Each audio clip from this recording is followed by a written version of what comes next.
आज हम लोग देखेंगे क्लास 5 का पार्ट बाहर से दूसरा लेसन दूसरा पार्ट सुभाष चंद्र बोस। सुभाष चंद्र बोस का हम लोग जन्मदिन मनाते हैं 23 जनवरी को। इसी दिन सुभाष चंद्र बोस का जन्म हुआ था और ये ओडिशा राज्य के कटक नामक शहर में 1897 ईस्वी में हुआ था। उनमें बहुत ऐसे गुण थे जो ऐसे सामान्य इंसान में नहीं हो सकता है। इस तरह का उनमें प्रखर गुण समाये हुए थे। तो जब इनका जन्म हुआ था उस समय भारत गुलाम में था और अंग्रेज भारतीय पर बहुत ही जुल्म करते थे और जो बच्चे भारतीय बच्चे स्कूल में पढ़ते थे उनके साथ स्कूल में भी भारतीय बच्चों के साथ बहुत ही अन्याय होता था। तो ये सुभाष को बहुत ही बुरा लगता था और वे हमेशा निडर होकर उनका सामना भी करते थे।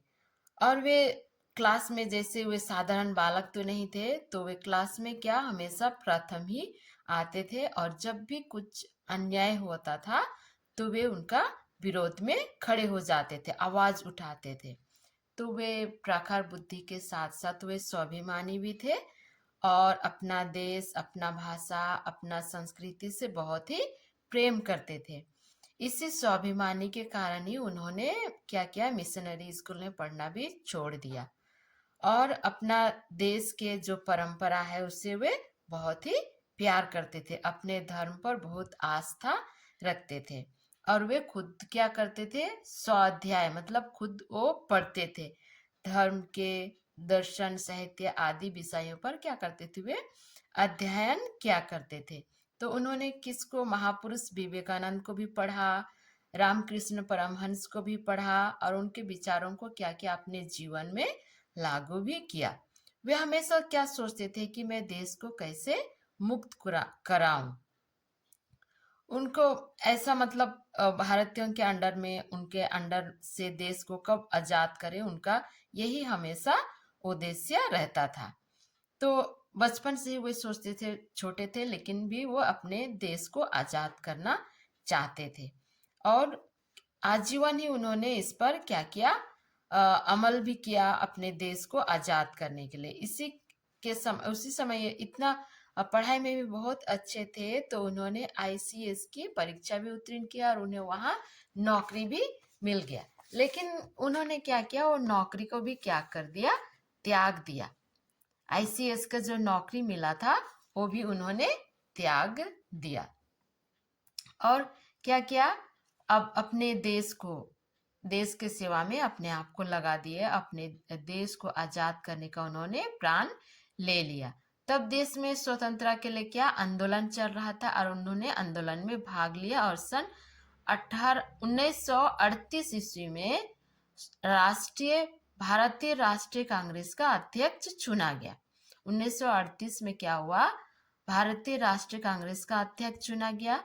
लेकिन क्या हुआ, अप्रैल 1939 में उन्होंने इस अध्यक्ष पद से क्या कर दिया, इस्तीफा भी दे दिया और क्या क्या, फॉरवर्ड ब्लॉक नामक दल की स्थापना की सुभाष जी ने। और 1939 में क्या छिड़ गया, द्वितीय विश्व युद्ध छिड़ गया। सुभाष चंद्र बोस अंग्रेजी शासन के विरोध में युद्ध करने के पक्ष में खड़े हो गए। मतलब भारतीयों के 1939 ईस्वी में क्या हुआ, द्वितीय विश्व युद्ध छिड़ गया। द्वितीय विश्व युद्ध में क्या, सुभाष चंद्र बोस ने क्या किया, अंग्रेजी शासन के विरोध में जो पक्ष था उनके पक्ष में वो भी सुभाष जी भी शामिल हो गए और उनके साथ लड़ने के लिए खड़े हो गए। लेकिन अंग्रेजों ने उन्हें क्या किया, नजरबंद कर दिया। तो सुभाष चंद्र बोस ने सोचा कि देश को आजाद कराने के लिए अब उसको क्या करना पड़ेगा, बाहर जाकर उनका संघर्ष करना पड़ेगा। तो उन्होंने भेष बदला, काबुली पठान के भेष में पुलिस से बचते हुए कहाँ, अफगानिस्तान पहुंचे, वहां से जर्मनी और फिर जापान गए। जापान से वह म्यांमार जो बर्मा आए, जहां उन्होंने भारतीय सैनिकों की सहयोग से बनी आजाद हिंद फौज का नेतृत्व किया।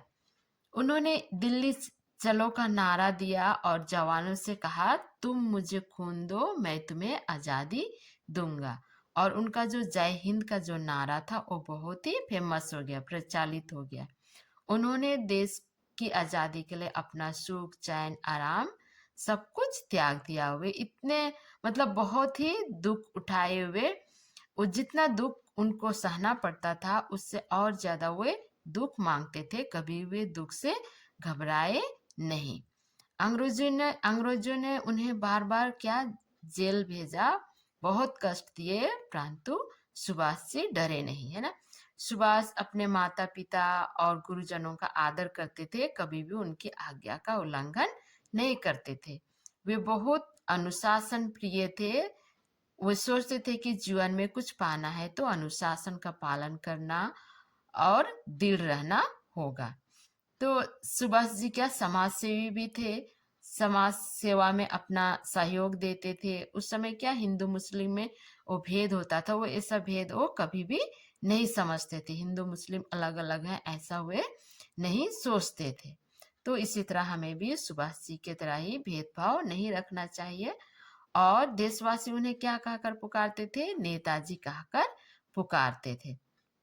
उनका वीर साहसी परिश्रमी देशभक्त, ये बलिदान जैसा उन्होंने किया देश के लिए वैसे ही हमें भी उनके जैसे बलिदानी होना चाहिए। अगर बच्चे क्या सुभाष जैसे बन जाएंगे तो कोई भी हमारे देश को कमजोर नहीं बना सकता है। तो इस तरह से आज हम लोग ये सुभाष चंद्र बोस के पूरा एक्सप्लेन हो गया, सबों ने समझ लिया होगा सुभाष चंद्र बोस के ये पार्ट से।